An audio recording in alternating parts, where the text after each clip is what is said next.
Hey everybody, welcome back to Benny and Leon. On today's ep, we're going to turn this into a beautiful harness because we got 3 weeks till Morgan Park. Let's go.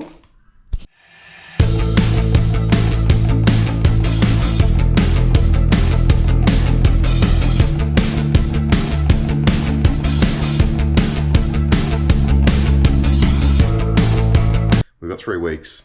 We've got to try and get a harness back in this bad unit.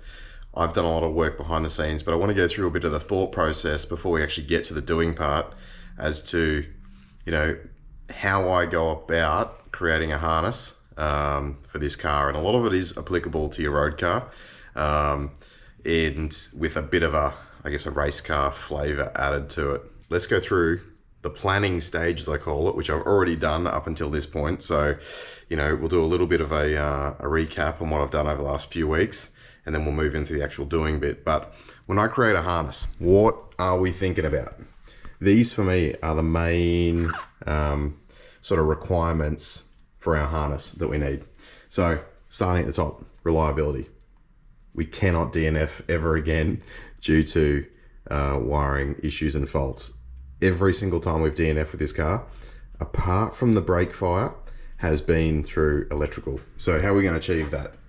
First, we're going to buy good quality parts, and we're going to use best practices to make sure that those parts are implemented in the best way that they can be, and to ensure that the crimping is good. We're running cables in the right way. We're protecting those cables in the right way. We're using the correct wire size and all that sort of jazz, which we can get into in a second. Simplicity is another one. When you're at the racetrack, you don't have a lot of time to be troubleshooting faults if you do get a fault. So that comes back to 2 things: thinking about it and planning it. There is 2 ways you can go about creating a harness. Let's be honest. The first one is grab your wire, grab all your components, sit in the car, just start wiring it. The second is, and that's the approach that I've taken, is sit down, put everything into a program that's like a schematic program, think through your schematics, simplify them, come up with the best way of making the circuit, I suppose. So a lot of time in that sometimes, but I think it achieves the best result. If you really do want to create a good harness, then you simply need to do it. Simplicity and maintainability are kind of together in this. If you have something that's simple, then it's going to be maintainable, and it's going to be easily maintained. So they kind of go hand in hand, I suggest. Rules. There are rules that we need to adhere to. So your road card, has its ADR rules. In Australia, we have the Australian design rules that your road car needs to have. It needs to have headlights, and it needs to have a horn, and it needs to be able to indicate, and all sort of jazz. That's all contained within your ADR. For us as well, in the race car sense, running under Motorsport Australia in Australia, they have a flow down of rules from the FIA, goes to Motorsport Australia, and then we go into our category rules. So there's some overarching stuff we're going to go through for isolation, fuel pumps turning off when ignition cuts to the engine. There's a whole bunch of rules, like stickers. Where do you have to put the battery sticker? Do you have have a battery sticker on the battery? There's just a whole bunch of rules stipulated from Motorsport Australia, and they're flown down from the FIA. Category rules are related to your specific category. So because we're a historic category in Group N, or the 5th category as it's known in Motorsport Australia, there are a lot of things that we don't have to do because we're historic. Because the idea with historic motorsport is that you want it to be as close to the original cars that that ran around in 1970 as possible. So there are a few things that we're exempt from. And to be honest, some of the things are actually safety related, and I kind of don't really agree that we don't have to do it. But hey, I'm not the rule maker, and it is what it is. It doesn't stop you from putting it in or implementing it, but it's not like everybody has to do it. So, you know, and an example of this was just recently, we've now got to run a fire extinguisher in the car, which might seem ridiculous that we haven't been doing it for forever, but that's the reality. Is before, I think it was last year or the year before, we didn't have to run a fire extinguisher, and it was a bit weird because if you did, it had to be in date and all good, or you just didn't run one and no one cared. So it was a little bit strange, but that's how it goes. Also for our harness, do we want it cheap and do we want it lightweight? Now, to be fair with you, they're kind of at odds with each other, because if you go cheap, then you generally have to get the wiring that has a lot of insulation, and the PVC layer around the outside is actually quite big and quite heavy in comparison to your lightweight, you know, your military specification wiring. It's a bit at odds with each other, but you know, if you're doing all the work yourself and you're cutting out the labor component, then you know you're saving on labor, so therefore you can probably spend some more money on lightweight wiring, and that's basically the approach I've taken.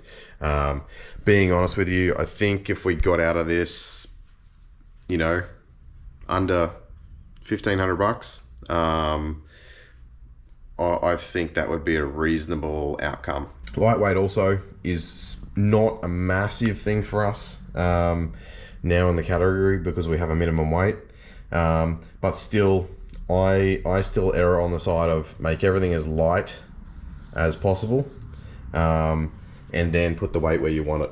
And any race car builder will tell you the same. That's what you should be doing. All right. Okay. Now we've got the plan underneath us. I'll just explain a couple of things to do with wiring. So when I'm speaking, hopefully you'll understand it. If you're not a wiring guru, it's not intended to put you off. It's not intended to make it sound more complicated than it is. It's really just to give you some knowledge, so when I'm speaking, you somewhat understand it. And you know, don't take my word for it. I'm just a dude in my shed or in my garage, you know, stitching together his own wiring harness. The best thing you could do is watch 1,000 people's videos on how they go about wiring and pick your own path. I think that's the most important lesson you could probably learn out of everything, is take in bits of information from everywhere, and you'll see that some things will line up between, you know, maybe 90% of people will talk about a certain thing in a certain way. Well, then you can probably say, yep, that's true, that's good. Some guy's off on a tangent talking about something and you've never heard anyone else talk about it. May not be that he's wrong, but he might just be left of center of what is the best practice for that. So, like I said, you know, this is just for information only. This is how I do things, and you don't have to take my word for it. Just, you know, do your own thing. Put forward your own path. Now that we have our plan, I just want to quickly go through some electrical theory. All right, and this is used in basically every electrical design that you've ever seen ever, since Mr. Ohm, so he was a German physicist, came up with this, and this is how it's expressed. So in somewhat how it's taught, you have a little triangle here.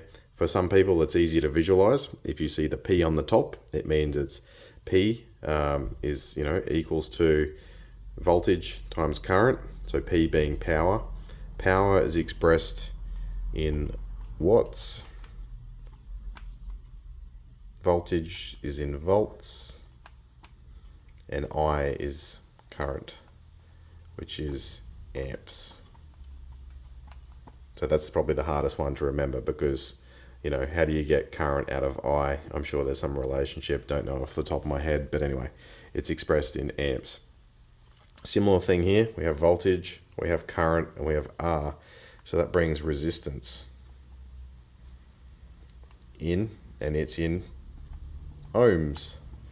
So he managed to get his own little, you know, his own little flavor in there. Mr. Ohm got ohms.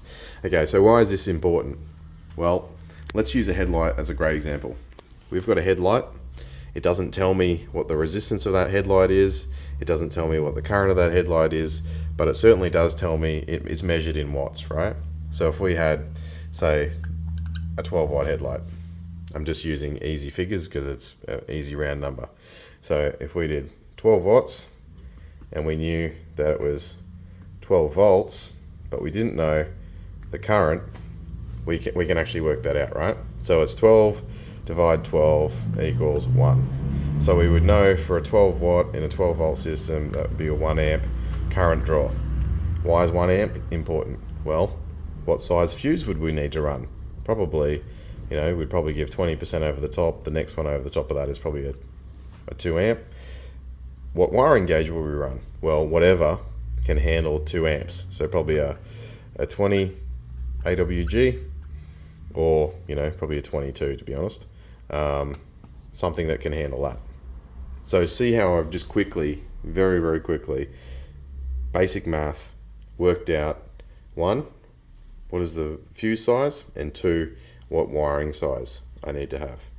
And that's applicable to all the circuits that are going to be in your car. That explanation was super, super basic, because what I really didn't go into here is our wiring size and how resistance is important for wiring size. So I'll just quickly give you a little bit of brief on that. So for every piece of wire, whether it's 1 foot, or 1 meter, it has resistance in it, right?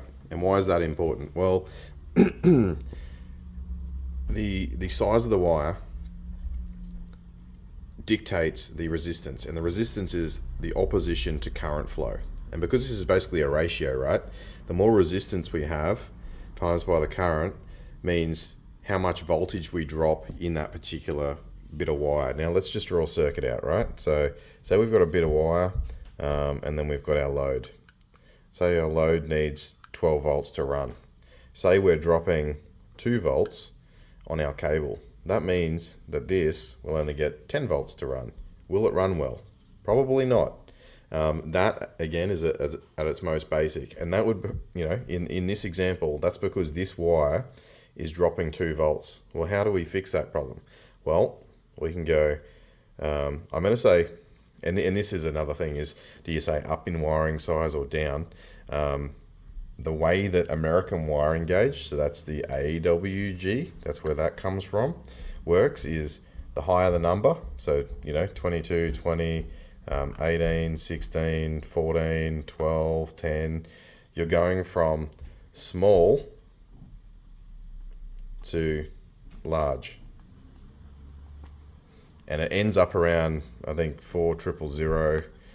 You can probably get bigger than that when you get into transmission wire and all that sort of stuff. But for most cars and automotive wiring, you see 20, you see some 24, depending on what it is, usually sensor wires and things like that, all the way down to probably 00 cable is probably the biggest you're going to see.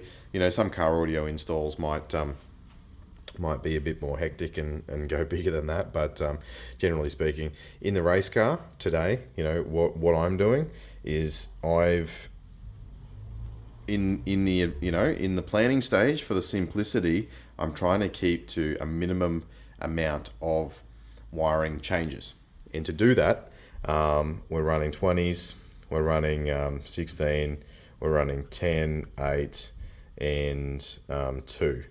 So 2 being our starter cable, 8 being our alternator cable, and then 10 being like, fans, fuel pumps, 16 being any other sort of small circuits like the water pump that we have, and 20 being like switch wires for relays and things like that.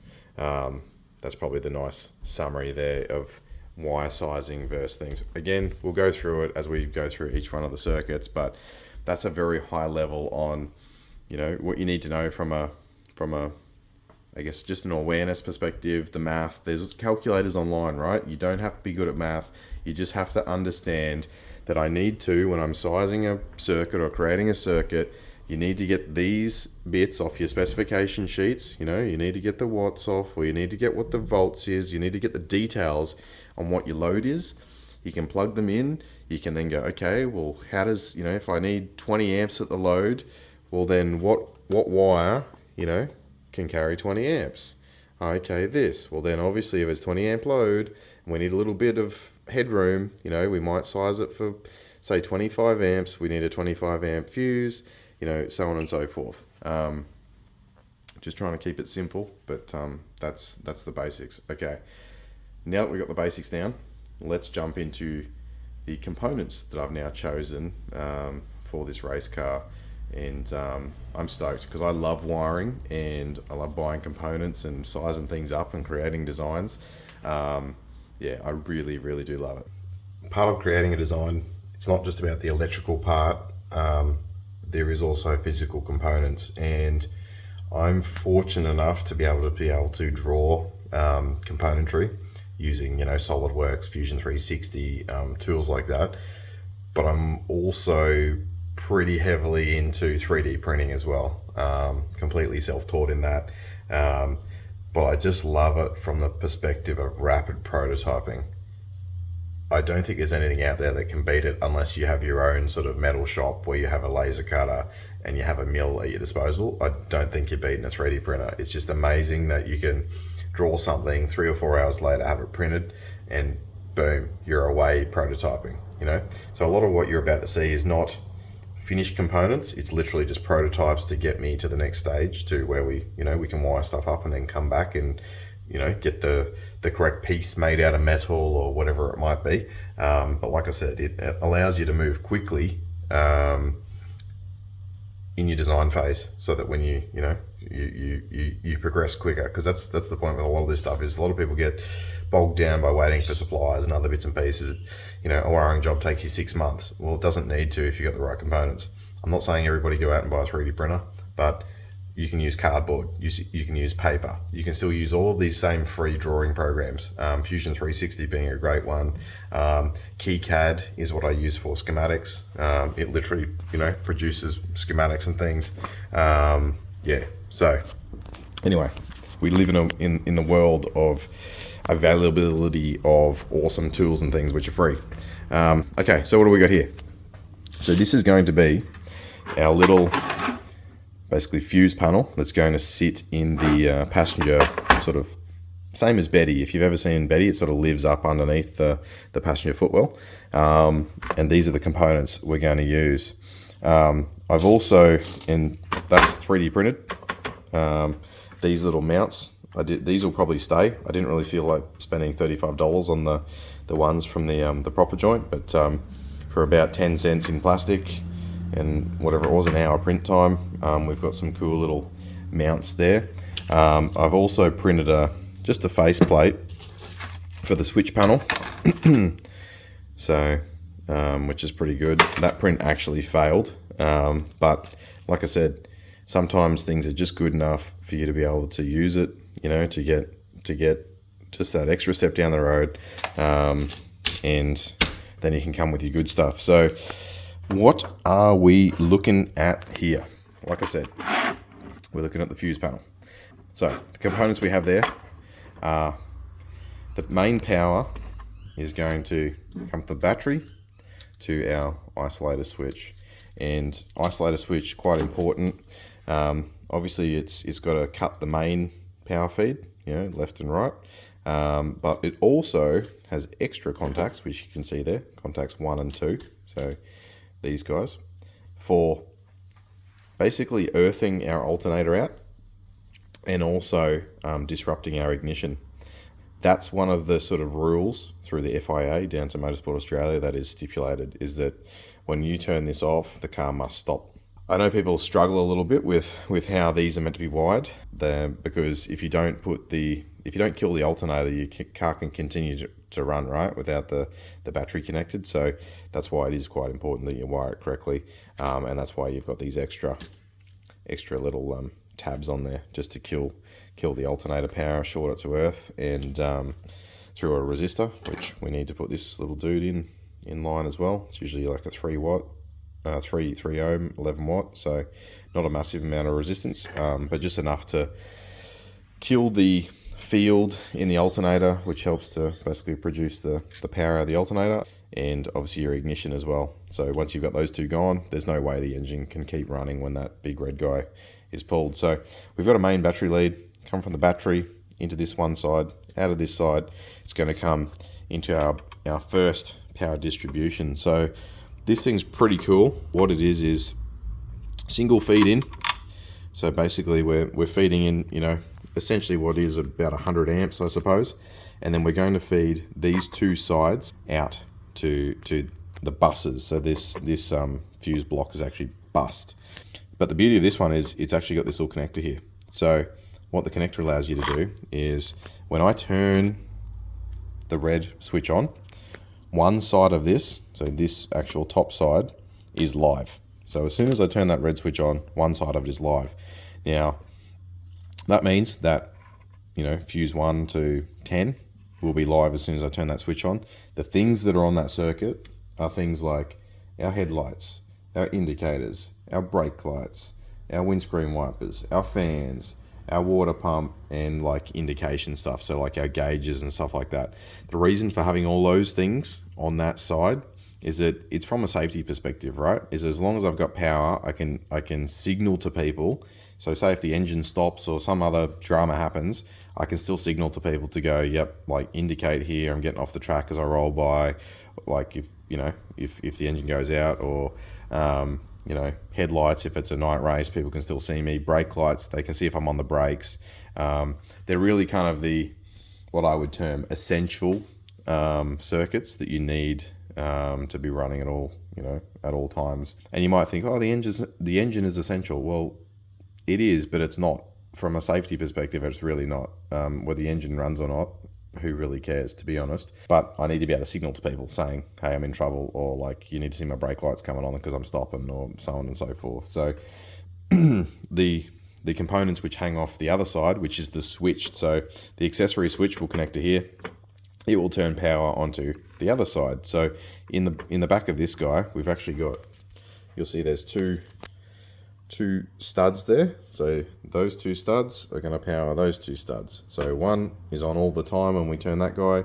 The other side turns on when I flick a switch, flick the switch, say this switch here, flick that switch on, is going to turn the other side on. And on that other side, we're feeding our fuel pumps, our starter solenoid, our ignition system, and those sorts of things. So basically kind of pretty well related to just engine running stuff is on the other side. Also have this guy here, so relays. So all of these have fuses in it, by the way. So you've got, F1 to whatever it is, 20. We actually don't need that many fuses, but they don't do a smaller one unless you have to, you've got to basically manually create like your own little fuse box. And I just thought this looked nice, and it's in a nice form factor, and it's a nice size, compared to this guy as well. So I thought, I'll just keep it the same. Looks nice and tidy. So then we move into relays. So I've just fully populated this, but we're probably only going to need 5 or 6 relays. I don't know. I don't think that will be fully populated. But what is a relay? In their most basic form, relay means that you can switch a large load with a small trigger wire, basically. And that's why I've got a lot of 22 gauge wire, because things like a fuel pump, or I don't know what else we got. Fans is another big one. You're drawing 20, 30 amps from your thermo fan. You don't want to run a big heavy cable, through a switch, because obviously you've got to run it through. If you are running from battery to switch to load, and you're not using a relay, then you have to run, that switch has to obviously be loaded for, the end load. So if it was 30 amps, you'd need a switch that has 30 amp load.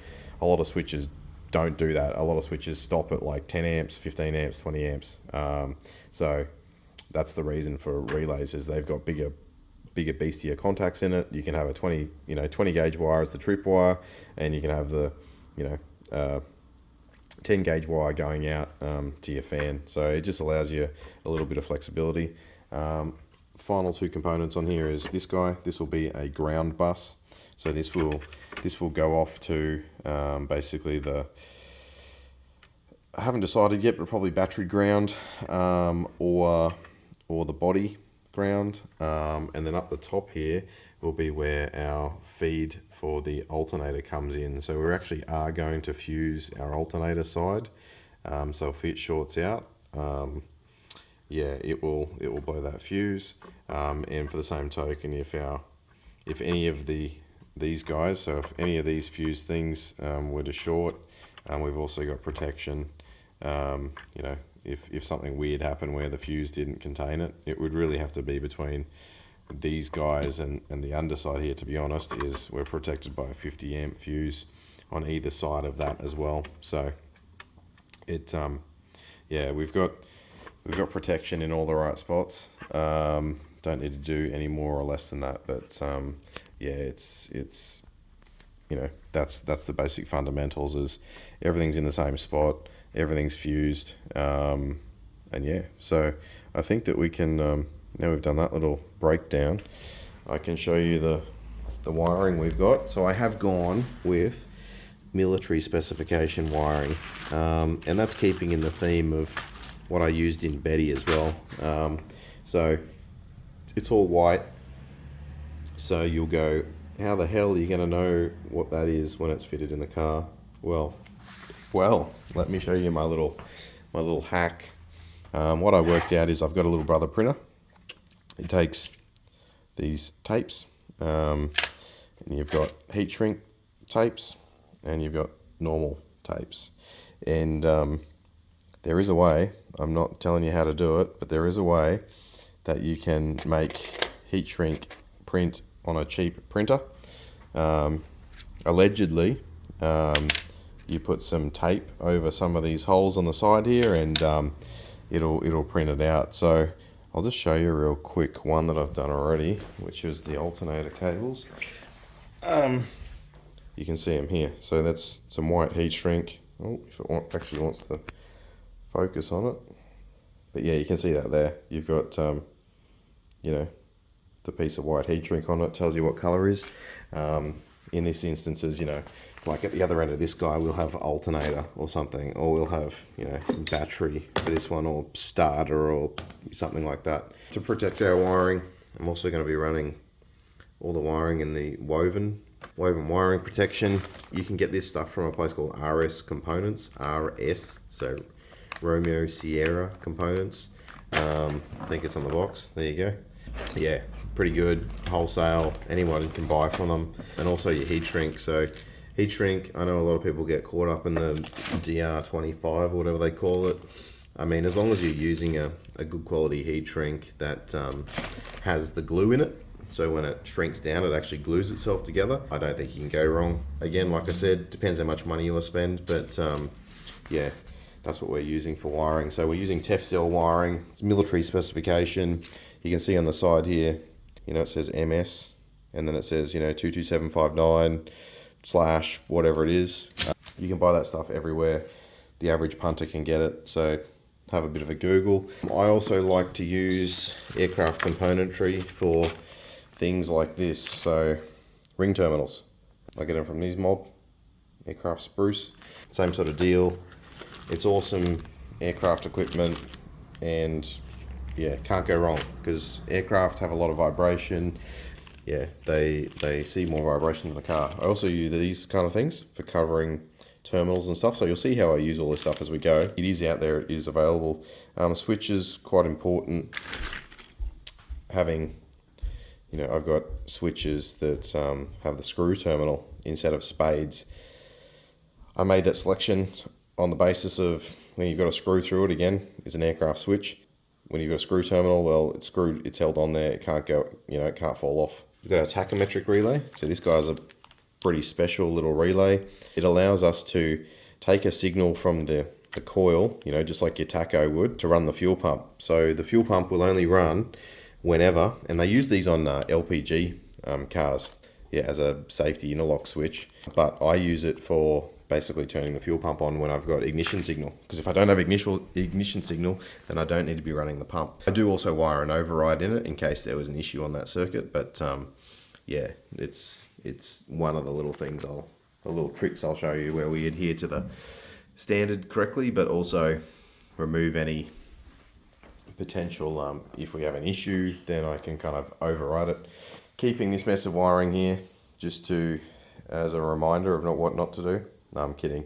I don't want to be bashing on this wiring. This wiring was really a, you know, let's be honest. It was 20 years of development. It got developed on top of developed on top of developed. You know, you can't blame the guys for that. I guess the point I was trying to make in the last video was, at some point, it's good to just re-baseline. And that's what we're doing with all of this. We're going to re-baseline, because yeah, you'll get to that tipping point where you're having issues with things and you can't troubleshoot it because it's got so out of control, because you've got you know, the original loom in there and then another loom on top of it that was replacing the original loom, but the original loom never disappeared, all of that sort of stuff. We just want to avoid it this time around. So yeah, it's it is what it is. I'll throw it in the bin at some point, but I want to pull all the bits off it because the relays are still good, and some of the other little, you know, other little bits and pieces I'll just keep, and you know, we never know, we might use them on a project. I don't really like to throw things out that I think are still useful. So yeah, that's what we're doing there. But yeah, she's a bit of a shambles. Anyway, all right, now that we've got the basics down, let's get into this. Let's start with the start circuit, and hopefully we can get that finished in this episode. Should be quite simple.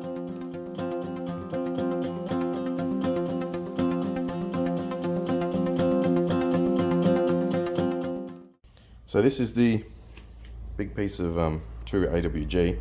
You'll see there I've crimped it, as you would have seen in the little video just now, and glued the heat shrink over the top with the protection. So we're going to shove that in. You might wonder why it's bent. I deliberately did that so that we can it can sit nice and flat on the opposite side on the starter motor. Underneath the car we are now. So as you can see, like I said, starter motor has the solenoid on top, and we need to attach to that guy there. And you'll see why I've bent it the way that I have, so that it can sit flat here, and then, you know, it kind of helps angle its way up the top of the car. The other one you see there, that little spade terminal, is for the momentary switch. So that's the next cable we'll get onto once I've attached that guy here. Just managed to get the cable up from the starter down there, coming through the, well, usually the water pipes come, and then realised that I kind of have to take this bar out because I need to be able to get to all that stuff under there as well. So on a bit of a side mission at the moment. I don't know how I'm actually going to get that bolt out. So let's go take a look. A bit slow going at the moment because just still trying to get all the bits and pieces out of it. But yeah, we got, maybe I can actually see down in there now. Maybe if I shove all these cables, because you know, we've got to have cables everywhere. Let's have a look at that light. Can we actually, oh, there might be an opportunity to actually get to that boy in there. We don't have these issues with Betty because Betty doesn't have a crossbar, but such is life. I've had to undo these guys, so the ones that are hanging off the steering column, so now it's loose. I had to take the column off. We'll have to drop this anyway because I'm going to shrink that down just to the cables that we need for indicator and the lights on this side, that dude there. But yeah, so slow goings at the moment. I will hopefully get back to, we're going to tape that boy on. So that's what sort of triggered all of this, was I want to tape that as though it's the panel sitting here. And I thought, well, it's easier if I get rid of this bar. And then, yeah, it snowballed. More progress. I've managed to get console, the instrument cluster out now. And we're stumbling on some more wiring, original Mazda wiring in there. So just working through, pulling that out so that we can start fresh. This is the moment we've been waiting for, lads. Finally, the last piece of wiring is out of the car. And you can see that it's actually just stock harness, you know, that's been chunked and cut up and whatever. This bit here, let's check this out because I thought this was pretty interesting. This part here was the bit that actually went through the firewall on the right hand side, and I hadn't cut these cables, so you can just see that they're probably all meant to be connected there, and not so much. So yeah, I don't even know, the original fuse box was still in it. I actually don't even know if those fuses were connected, being used. I don't know. But But anyway, there we go. So what I will do is I will keep some of the old connectors for the harness, for like the cluster, stuff like that. But the rest of it, you can say, see you later, mate. You're done.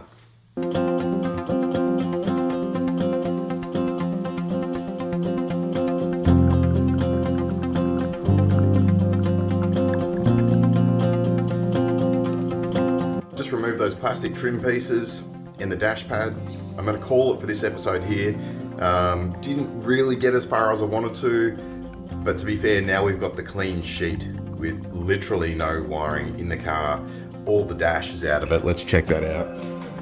So pieces removed here, all of the dash is gone. So setting ourselves up for getting the first few pieces in.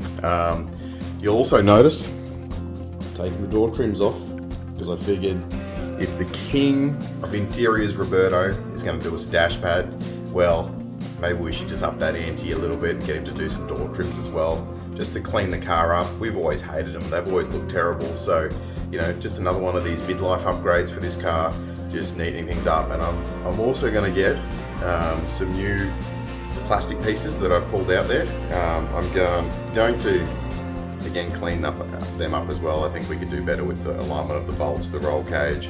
We also need to put a start switch into one of them, so I don't want 100 holes in it. And yeah, we've got the parts available, so why not use them? What else we need to do? Next episode, we'll continue on with the starter circuit and finish that one off. But at least we've got the clean slate now. We can start fresh, and yeah, let's get on with it. All right, thanks everybody for watching. Catch you on the next one.